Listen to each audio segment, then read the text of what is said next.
Hello everyone. तो आज हम लोग जो है पदार्थ विज्ञान का पहला पेपर हल करेंगे। ठीक है, पिछले पेपर की तरह जो है इसमें भी पेपर फर्स्ट और पेपर सेकंड होता है। मेन एग्जाम में जो हुआ था उसे वही पेपर आज हम लोग देखेंगे। ठीक है, ये भी 100 नंबर का होता है। पेपर फर्स्ट 100 नंबर का होता है, पेपर सेकंड 100 नंबर का होता है। पैटर्न वही सेम है, ये से मल्टीपल चॉइस क्वेश्चन, ये से क्यू और ये ले क्यू। ठीक है, तो हम लोग शुरू करते हैं। इसमें जो है कहा गया है कि सर्वाधिक सही उत्तर का चयन करें, मतलब ज़्यादा से ज़्यादा सही उत्तर का जो है आपको चयन करना है। तो ज़्यादा से ज़्यादा के हम लोग इसमें सारे सही आंसर लगाएंगे। ठीक है, क्योंकि पेपर हल कर रहे हैं तो उसमें कोई सोचने वाली बात ही नहीं है। ठीक है, तो आइए देखते हैं क्वेश्चन नंबर पहला। इसमें क्वेश्चन नंबर पहला जो है इसमें कह रहा है कि किसी तंत्र का केवल स्वयं मान सिद्धांत होगा। ठीक है, तो किसी तंत्र का स्वयं मान सिद्धांत तुम्हारा परितंत्र सिद्धांत होगा। ठीक है, ये जो सिद्धांत का प्रकार वाला जो आपका टॉपिक दिया हुआ है,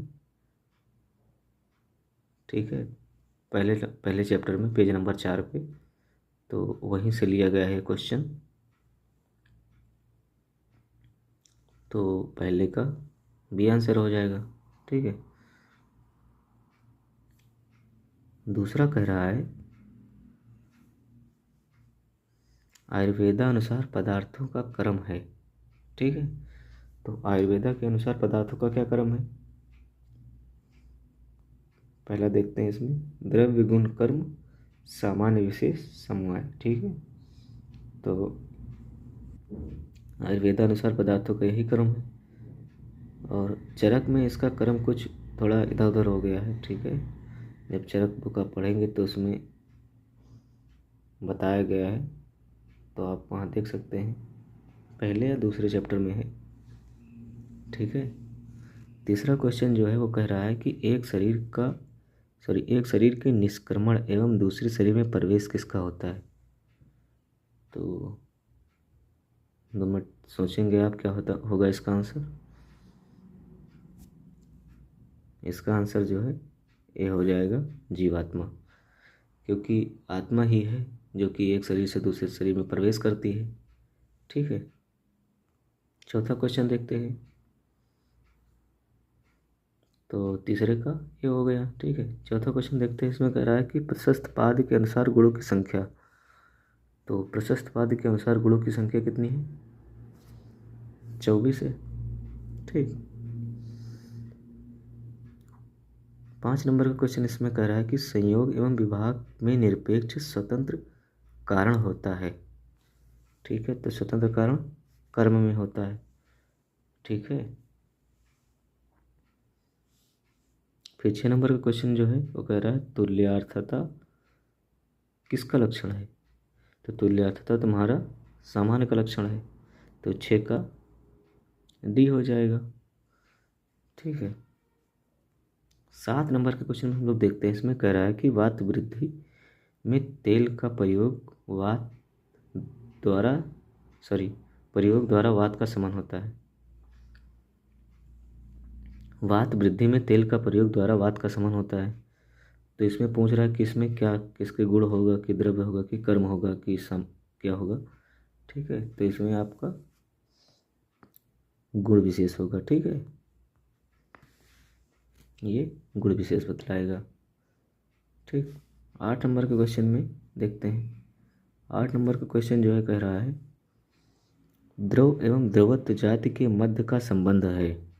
ठीक है, तो द्रव एवं द्रवत्व के मध्य का जाति के मध्य का संबंध क्या है, सामान्य है।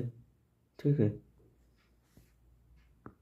द्रव एवं द्रवत्व के मध्य का संबंध सामान्य है। ठीक, 9 नंबर का क्वेश्चन जो है इसमें कह रहा है कि स्वस्थ व्यक्ति में रोग भाव कहलाएगा। तो स्वस्थ व्यक्ति में रोग भाव क्या कहलाएगा, प्रध्वंस भाव कहलाएगा। ठीक है, तो ये 9 नंबर का क्वेश्चन हो गया। 10 नंबर में क्वेश्चन में कह रहा है अनिश्वरवादी दर्शन है। अनिश्वरवादी दर्शन कौन सा है? ठीक है, तो इसमें तुम्हारा चार्वाक दर्शन जो है आस्तिक दर्शन में आता है, बौद्ध दर्शन तुम्हारा आस्तिक दर्शन में आता है। ठीक है, और ये तुम्हारा आता है जैन दर्शन। तो जैन दर्शन, ये तीन तुम्हारे जो हैं आस्तिक दर्शन मतलब अनिश्वरवादी दर्शन है, मतलब जो ईश्वर को नहीं मानते हैं। ठीक है,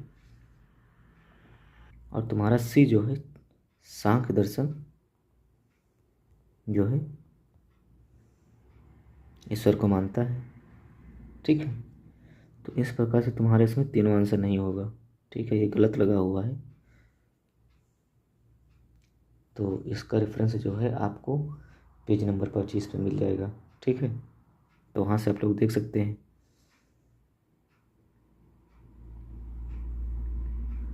11 नंबर का क्वेश्चन जो है इसमें कह रहा है दक्षिण पूर्व दिशा के मध्य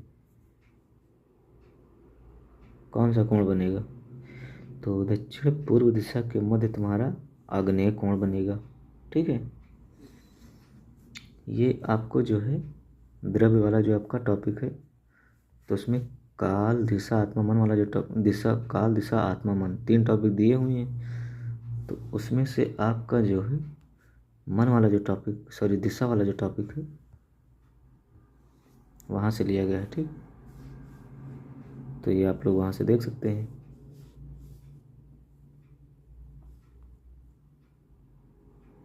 बारह नंबर का क्वेश्चन जो है इसमें कह रहा है गुणानंतरा दहनम, गुणों का किसी द्रव्य में आघान करना, ठीक है, किसका लक्षण है? तो जाहिर सी बात है कि एक गुण का दूसरे गुण में परिवर्तित करना या उससे अच्छे गुण में परिवर्तित करना संस्कार कहलाता है। ठीक है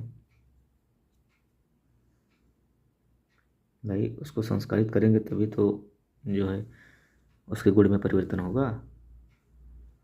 तो इस प्रकार से 12 का ये आंसर हो जाएगा। ठीक, 13 नंबर का क्वेश्चन जो है इसमें कह रहा है कि निम्न में से कर्म नहीं है। ठीक है, तो निम्न में से तुम्हारा डी कर्म नहीं है, क्योंकि वमन ऊर्ध्व मार्ग से होता है, विरेचन अधो मार्ग से होता है। ठीक है, तो इस प्रकार से तुम्हारा जो है डी आंसर हो जाएगा। संस्कार जो है तुम्हारा कर्म नहीं है। ठीक है, लेखन जो होता है शरीर में खरता उत्पन्न करता है। ठीक है, खरगुण वाला होता है। तो निम्न में से कौन सा कर्म नहीं है? संस्कार। ठीक है, तो इस प्रकार से 13 का डी आंसर हो जाएगा।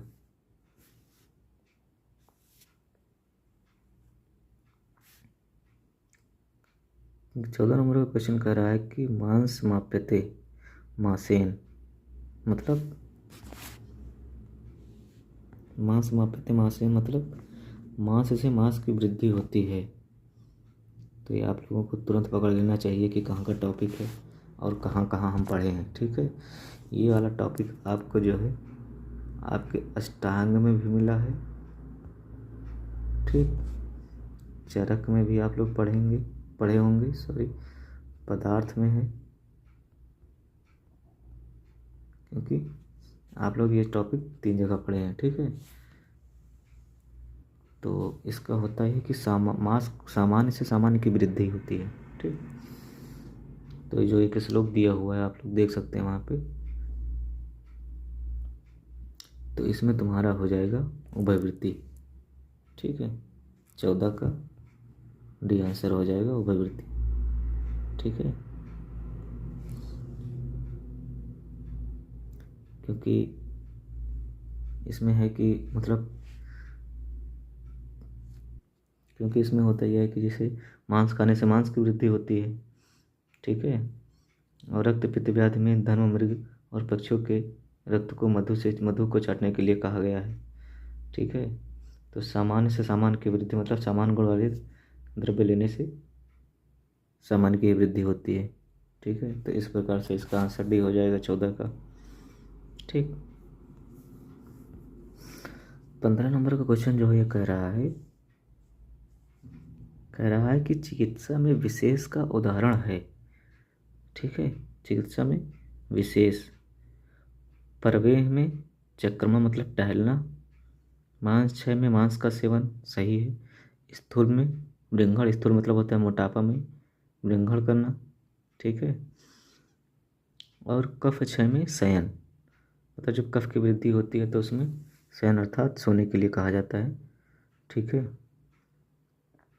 तो इस प्रकार से 15 का जो है डी आंसर हो जाएगा। ठीक, तो कफ में शयन के लिए कहा गया है। ठीक है, तो विशेष का चिकित्सा में विशेष का उदाहरण कफ में शयन, डी आंसर हो जाएगा। ठीक, 16 नंबर में कह रहा है कि अपरिमिति असंख्य, मतलब अपरिमिति मतलब असंख्य पदार्थ किसने माने हैं। तो इसमें असंख्य पदार्थ जो है सुश्रुत ने माने हैं। ठीक है, तो 16 नंबर वाला क्वेश्चन हो गया। 17 नंबर क्वेश्चन देखते हैं। 17 नंबर क्वेश्चन में कह रहा है कि द्रव्य के ज्ञान का आयुर्वेद व्यवहारिक उपयोग, मतलब प्रैक्टिकल एप्लीकेशन किस में है। ठीक है, तो इसमें तो तीनों में होगा प्रैक्टिकल एप्लीकेशन, रोग निदान में भी होगा तुम्हारा, चिकित्सा में भी होगा, पथ्य पथ्य में भी होगा। ठीक है, तो इस प्रकार से इसमें जो है 17 का डी हो जाएगा। ठीक है, 18 नंबर क्वेश्चन देखते हैं। 18 नंबर के क्वेश्चन में कह रहा है कि न्यायोक्त सोडस पदार्थ में नहीं आता है। ठीक है, तो ये कुछ समय के लिए आपको लगेगा कि ये क्वेश्चन जो आपका परमाणु वाले चैप्टर का है। ठीक है, लेकिन वहाँ का नहीं है ये तुम्हारा जो है ये दर्शन वाले चैप्टर में है। ठीक है, जो कि आपको पेज नंबर 25 पे देखना होगा, वहाँ मिल जाएगा, क्योंकि उसमें दिया गया है सोडस पदार्थ किसने माने किसने नहीं माने हैं, और सुश्रुत ने कितने माने हैं, चरक ने कितने माने हैं। ठीक है, तो इस प्रकार से आपको वहाँ देखना है। तो 18 का डी आंसर हो जाएगा, क्योंकि उसमें परमा दिया हुआ है, प्रमाण दिया हुआ है, प्रयोजन दिया हुआ है, दृष्टांत तुम्हारा नहीं दिया हुआ है। ठीक है, सॉरी, परमा नहीं दिया हुआ है, ये इसमें गलत आंसर टिक किया गया है। ठीक है, ये जो गलत लगा है, गलत आंसर लगा है, इसका आंसर होगा परमा। ठीक है, तो ये तुम्हारा 18 का ए आंसर हो जाएगा, क्योंकि थोड़ी देर के लिए मैं भी कंफ्यूज हो गया था, क्योंकि मुझे लगा कि दृष्टांत दिया है, परमा और दृष्टांत में थोड़ा कन्फ्यूजन था। ठीक है, तो इसमें ये आपका परमा हो जाएगा। ठीक है, तो परमा तुम्हारा सोडस पदार्थ में नहीं आता है। 19 नंबर का MCQ जो है उसको देखते हैं। पीलूपाक किसने माना है। ठीक है, तो पीलूपाक तुम्हारा जो है वैशेषिक दर्शन ने माना है। ठीक है, तो 19 का ए हो जाएगा। ये आपको 35 नंबर पेज पे मिल जाएगा। ठीक है, और आखिरी MCQ देखते हैं। इसमें कह रहा है कि 20 नंबर का MCQ कि योग सूत्र दर्शन में, ठीक है, योग सूत्र दर्शन में सिद्धियों की संख्या कितनी होती है। तो योग सूत्र दर्शन में सिद्धियों की संख्या 8 होती है, जैसे कि तुम्हारा अणिमा, महिमा, लघुमा, प्राप्ति। ठीक है, इस प्रकार से योग सूत्र की संख्या 8 होती है। ठीक है, तो ये आपके MCQ हो गए। जो इसका सेकंड पार्ट वाला वीडियो रहेगा, इसमें हम लोग जैसे क्यू और LAQ देखेंगे। ठीक है, जिसमें हम लोग उसका एक्सप्लेनेशन भी देखेंगे साथ साथ में, कि कैसे क्या है क्या नहीं, कितने नंबर पेज पे दिया हुआ है। तो मैं बता दूं कि पेज नंबर, फिर वही पेज नंबर बताने का मतलब ये रहता है कि आप लोग जब पेज नंबर देखेंगे तो एक बार आपका रिवीजन हो जाएगा इस प्रकार से। ठीक है, तो इसीलिए हम लोग जो है बार बार आपको पेज नंबर रिकमेंड करते हैं कि हाँ पेज नंबर देख लीजिएगा। ठीक है, तो ये आपके लिए बेनिफिट के लिए ही बता रहे हैं कि आप लोग जब पेज नंबर पलट के देखेंगे तो उसमें आपको समझ में आएगा कि कहाँ क्या सही है, क्या गलत है, क्या मुझे याद है, क्या नहीं याद है। ठीक है, तो इस प्रकार से आप लोग उसको देख सकते हैं। तो तब तक के लिए आप लोग बने रहिए हमारे साथ, और नेक्स्ट वीडियो में हम लोग ऐसे की और रिले को देखेंगे। ठीक है, थैंक यू सो मच।